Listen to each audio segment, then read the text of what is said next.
የሆርሙዝ ግብግብ፣ የሆርሙዝ ጦርነት፣ የሆርሙዝ መከፈትና አለመከፈት፣ የመርከቦች እንቅስቃሴ፣ እነዚህ ጉዳዮች ናቸው አሁን ዓለምን እያነጋገሩ ያሉት። ከመጋረጃ ጀርባ ድርድሮች እየተደረጉ እንደሆነ ይሰማል። ዝርዝሮች እስካሁን አልወጡም። አሜሪካና ኢራን በማን ተወክለው እየተደራደሩ እንደሆነም በይፋ እየተገለጸ አይደለም። ከዛ ጎን ለጎን ግን የሆርሙዝ ዘመቻ፣ የሆርሙዝ ፍልሚያ በከፍተኛ ደረጃ እየተጠበቀ ነው። የቅዳሜ ገበያ የዩቲዩብ ቻናልን ነው እየተከታተላችሁ የምትገኙት። አዳዲስ መረጃዎች ስላሉን እንድትከታተሉን እንጋብዛለን። ቅዳሜ ገበያ። ዶናልድ ትራምፕ የተኩስ አቁም ካወጁ በኋላ ሌሊቱን መነጋገሪያ የሆነ ዋነኛው ጉዳይ የሆርሙዝ ሰርጥ ነው። ስለ ድርድሩ በርካታ ነገሮች እየተባሉ ቢሆንም የድርድሩ ሂደት በግልጽ የታወቀ አይደለም። ድርድሩን እነማን እያደረጉ ነው? አሜሪካንን፣ ኢራንን የወከሉት እነማን ናቸው? በስልክ ነው ወይ የሚደራደሩት? በመሃል ሌላ ወገን አለ ወይ? በቀጥታ እየተገናኙ ነው ወይ? እነዚህ ሁሉ ጥያቄዎች እስካሁን መልስ አላገኙም። አሁን በጣም አነጋጋሪ የሆነ የመጣውንና ከጀርባው ብዙ ሚስጥሮችና ደባዎች ያሉበትን የሆርሙዝን ሰርጥ ፍልሚያ ልንገራችሁ። ይህንን ጉዳይ የሆርሙዝ ጦርነት ወይንም የሆርሙዝ ትንቅንቅ እንበለው። ሆርሙዝን መክፈትና አለመክፈት የሚለው ጉዳይ አሁን የጦርነቱ ዋነኛ አቅጣጫ ሆኗል። ጦርነቱ ሲጀመር አሜሪካ የኢራንን የኒኩለር መርሃ ግብሮችና የኢራንን ወታደራዊና ፖለቲካዊ ኃይሎች መምታት ላይ ነበር ትኩረት ያደረገችው። ሆርሙዝ ይዘጋል ብላ እንዳላሰበች አሁን እርግጥ ሆኗል። ሆርሙዝን ግን ኢራን ዘግታ ዓለምን አስጨንቃ አግታ የዓለም ኢኮኖሚን ጠምዝዛ ወደ ድርድር አሜሪካን መሳቧ ግልጽ ሆኗል። አሁን በሆርሙዝ ጉዳይ ላይ ያሉት ነገሮች ለየት ያሉ ገጽታዎች እየያዙ ነው። ዶናልድ ትራምፕ የሰጡት የ5 ቀን ቀነ ገደብ የጦር መርከቦች ከአሜሪካ ተነስተው የኢራን አካባቢ ላይ የሚደርሱበትን 5 ቀናት ጋር የተገጣጠመ ነው። እናም እውነተኛው ሐሳብ ድርድር ላይሆን ይችላል። እውነተኛው ጉዳይ የሆርሙዝ ፍልሚያ ነው፣ የሆርሙዝ ትንቅንቅ። በዚህ ሆርሙዝ ትንቅንቅ ላይ ሊነሱ የሚገባቸው ጉዳዮች አሉ። በነገራችን ላይ አሜሪካ አሁን ተዘናጋች እንጂ በ1987-88 ላይ ኢራን ተመሳሳይ ጥቃቶችን ፈጽማ ነበር።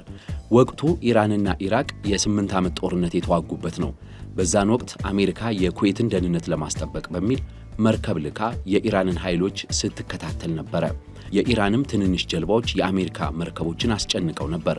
በወቅቱ ግን ኢራን ረዥም ርቀት አልተጓዘችም። ምክንያቱ ደግሞ ሙሉ ጦርነት ከኢራቅ ጋር ስለነበረባት ነው። አሁን ግን ያ ጊዜ አይደለም። አሜሪካ በእርግጥ ልክ እንደዛ ጊዜ ኢራንን የምታስገብር መስሏት ነበር። አሁን ግን ኢራን እንደዛ አልሆነችም። የሆርሙዝ ሰርጥን ግጥም አርጋ ዘግታ በምትፈልገው መልኩ መርከቦች እንዲንቀሳቀሱ ስታደርግ ነው የሰነበተችው። እናም አሜሪካውያኖቹ ተደናግጠው አዲስ ስልት እየቀየሱ ነው።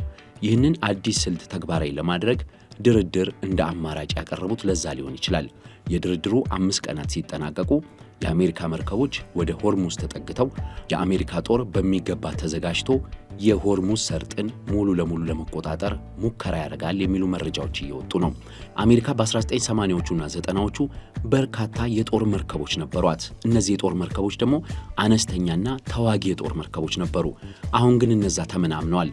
በጣም የሚገርመው መረጃ አሁን አሜሪካ በሆርሙዝ ሰርጥ ሊዋጋ የሚችል እንደዚሁም ደግሞ ኢራን ልትቀብር የምትችለውን ፈንጂዎች ሊያመክንና ሊከታተል የሚችል ከዛም በተጨማሪ የኢራንን አነስተኛ ጀልባዎች ሊቆጣጠር የሚችል መርከብ ያላት አንድ ብቻ ነው። ቀድሞ በርካቶች ነበሯት። ስለዚህ ይህ አንድ መርከብ ወደ ሆርሙዝ መምጣት አለበት። አሁን የኃይል ሚዛኑ በተለይ የባህር ላይ ውጊያው ወደ ኢራን ያዘነበለው በዛ ይመስላል። በእርግጥ አሜሪካ በርካታ የኢራን ጀልባዎችን ደብድባለች፣ አጋይታለች። ያም ቢሆን ግን የሆርሙዝ ሰርጥን ከመዘጋት አላዳነውም። የኢራን ትጥቅ እነዚህ ናቸው። ትናንሽ መርከቦችና ጀልባዎችን ይጠቀማል የኢራን የባህር ኃይል። በሁለተኛ ደረጃ የሆርሙዝን ሰርጥ ለመዝጋትና በዛ የሚያልፉ መርከቦችን ለመምታት ሚሳኤሎችንና ድሮኖችን ይጠቀማሉ። መልክዓ ምድሩ ደግሞ ለኢራን ያዳላል። በኢራን በኩል ያለው የሆርሙዝ ሰርጥ ከፍታ የሚበዛው ተራራማ፣ ለወረራ የማይመች ለጥቃት ግን ከአናት ላይ ሆኖ በቀላሉ በባህር ላይ የሚንቀሳቀሱትን ለመምታት የሚመች ነው። በተለይም ግዙፍ የነዳጅ መርከቦች በሰዓት ሊጓዙ የሚችሉበት ከፍተኛው ፍጥነት 20 ኪሎ ሜትር ነው። ይህ ደግሞ ቀላል ኢላማ ያደርጋቸዋል። እናም ኢራን ጥቃት ለመፈጸም የምትቸገር አልሆነችም። ለዚህም ነው መርከቦቹም ፈርተው የቆሙት። አሜሪካ ይህንን ቦታ ካላስለቀቀች በዓለም ዘንድ ያላት ተአማኒነት የሌላ ኃያልነቷም መንኮታኮቻ ነው። ስለዚህ አዲስ ስልት ቀይሳለች ብለው ይከራከራሉ። ኢራንን በድርድር ሰበብ በማዘናጋት አሜሪካ አዳዲስ የጥቃት ኢላማዎችንና እቅዶችን ማዘጋጀት፣ እንደዚሁም መርከቦችንና ሰፊ የባህር ኃይል ወታደሮቿን ወደዛው ማስጠጋት። አሜሪካ እንዴት የሆርሙዝን ሰርጥ ልታስከፍት ትችላለች የሚሉ 4 ነጥቦችን ላንሳላችሁ። የመጀመሪያው አሜሪካ ያላት ዕድል የካርግ ደሴትን መዝጋት ነው። ነዳጅ አሁን ኢራን ከካርግ ደሴት እየጫነች እንደ ልብ እያጓጓዘች ነው። በተለይ ወደ ቻይና ነዳጇን እየጫነች በየቀኑ 2 ሚሊዮን በርሜል እየላከች ዶላሮችን እያፈሰች ነው። በእርግጥ ዶላር አይደለም አሁን ቻይና የምትለው፣ የቻይናውን ገንዘብ ዩዋን እያፈሰች ነው። ስለዚህ ከካርግ ደሴት ላይ 1 ሊትር ነዳጅ እንዳይቀዳ መከልከልና ነዳጅም የሚቀዱ መርከቦችን መምታት የአሜሪካ ስትራቴጂ ሊሆን ይችላል። ሁለተኛው ከሌላም ቦታ ቢሆን ነዳጅ ከኢራን እንዳይወጣ ማገድ ነው። በተለይም የኢራን ሻዶ መርከቦች የሚባሉ ወይንም ደግሞ ጂፒኤስ አጥፍተው የሚጓዙ አነስተኛ መርከቦች አሉ። እነዚህ መርከቦች ነዳጆችን ይዘው በጥቁር ገበያ የሚሰሩ ማንነታቸው ሳይታወቅ የሚንቀሳቀሱ ናቸው። እነዚህን መርከቦች እያደነች መምታት ለአሜሪካ እንደ ስትራቴጂ ሆኖ የተቀመጠላት ነው። ሶስተኛው ደግሞ ኢራን የምትገዛቸውን ሸቀጦች እንዳያልፉ ማድረግ ነው። ስለዚህ ኢራንን ከውስጥም ከውጭም የንግድ እንቅስቃሴዎቿን መዝጋት የሚሉት ማለት ነው። አራተኛው አሜሪካ ስታስጠነቅቅ እንደቆየችው የኢራንን የኃይል መሰረተ ልማቶች መምታት ነው። የነዳጅ ማጣሪያዎችን፣ የጋዝ ማጣሪያዎችን፣ የውሃ ማጣሪያዎችን የመሳሰሉትን በመምታት ኢራንን ሙሉ በሙሉ ማሽመድመድ ነው። ይሄ ደግሞ ሌላ ጦስም ይዞባት ሊመጣባት የሚችል ነው። ምክንያቱም ኢራን የምትፈርስ ከሆነና የኢራን መንግስት ሙሉ በሙሉ የሚወድቅ ከሆነ አሜሪካ ኃላፊነት ይጫንባታል። ኢራቅን አፍርሳ በታትና እንደሄደችው ይህንንም በታትና መሄድ እጅግ አደገኛ ስለሆነ ማለት ነው። በኢራን በኩል እስካሁን እያስተዋልን ያለነው ኢራን ለረጅም ጦርነት መዘጋጀቷን ነው። ነዳጅ እየሸጠች ነው ስትዋጋ የነበረው። ስለዚህ በገንዘብ ደረጃ ብዙ ጉዳት ላይ ደርስባት ይችላል። ምርቶች እየላከች እያስገባችም ነው የቆየችው። ኢራን የዓለምን ኢኮኖሚ በማገት የአሜሪካን ልዕለ ኃያልነት እስከ መስበር የሚያደርስ አቅም እንዳላት እየተማመነች መጥታለች። ያም ቢሆን ግን ከፍተኛ ኪሳራዎች እየደረሱባት መሆኑና የህዝቧም የኑሮ ሁኔታ እየተጎሳቆለ መሆኑ ኢራንን እንዳያዘናጋትና እንዳያዳክማት ያሰጋል። ከዛ በተጨማሪ ኢራን አሜሪካ የትኛውንም አይነት ጥቃት ብትሰነዝርባት ቢያንስ በገልፍ ሀገራት ላይ የኃይል መሰረተ ልማቶችን፣ የውሃ ማጣሪያዎችን፣ የነዳጅ ጣቢያዎችን በመደብደብ የኢኮኖሚ ኪሳራ ማድረስ እንደምትችል አሳይታለች። ያንን የምታጠናክር ከሆነ ቀጠናው የእልቂት ይሆናል። የሆርሙዝ ትንቅንቅ የሚሊዮኖች ሞትና ስቃይ ምክንያትም ሊሆን ይችላል። ስለዚህ ጦርነቱ በሆርሙዝ ሰርጥ ዙሪያ ያለ ነው ብለን መደምደም እንችላለን። በሆርሙዝ የሚደረገውን ትንቅንቅ ማን ያሸንፋል? አሁን አሜሪካም ሰፊ ዝግጅት ላይ እንደሆነች ይነገራል። ኢራናውያንም ዝግጅታቸውን አላቋረጡም። ስለ ድርድሩ እንዲያውም አላየንም አልሰማንም የሚሉት የኢራን ባለስልጣናት በርካታ ናቸው። ስለዚህ ሆርሙዝን ለማስለቀቅ አዳዲስ ስልቶች እንደሚመጡ እየተጠበቀ ይገኛል ማለት ነው። ከዚሁ ጋር በተያያዘ ግን በመጨረሻ ስለ ድርድሩ ጉዳይ አጭር ነገር ልበላችሁ። ዶናልድ ትራምፕ ኢራን ትልቅ ስጦታ ልካልኛለች ብለው ሲናገሩ ነበረ። ለጋዜጠኞች ዶናልድ ትራምፕ ያሉት ይህንን ነው። ኢራን ትልቅ ስጦታ ልካልናለች፣ ከነዳጅና ከጋዝ ጋር የተያያዘ ነው ብለዋል። ዶናልድ ትራምፕ ስለ ስጦታው በዝርዝር ባይናገሩም አንዳንድ ተንታኞች የተለያዩ መላምቶችን አስቀምጠዋል። ሆርሙዝን ለመክፈት ኢራን ተስማምታ ይሆን ያለምንም ቅድመ ሁኔታ? ወይንስ ኢራን የአሜሪካ ኩባንያዎች በግዛቷ መጥተው እንደ ልባቸው የኢራንን ነዳጅ እንዲጠቀሙ ፈቅዳ ይሆን? ዶናልድ ትራምፕ ትልቅ ስጦታ ተቀብያለሁ፣ በቅርቡ ይደርሰኛል ብለዋል። ምንድን ነው ያ ስጦታ?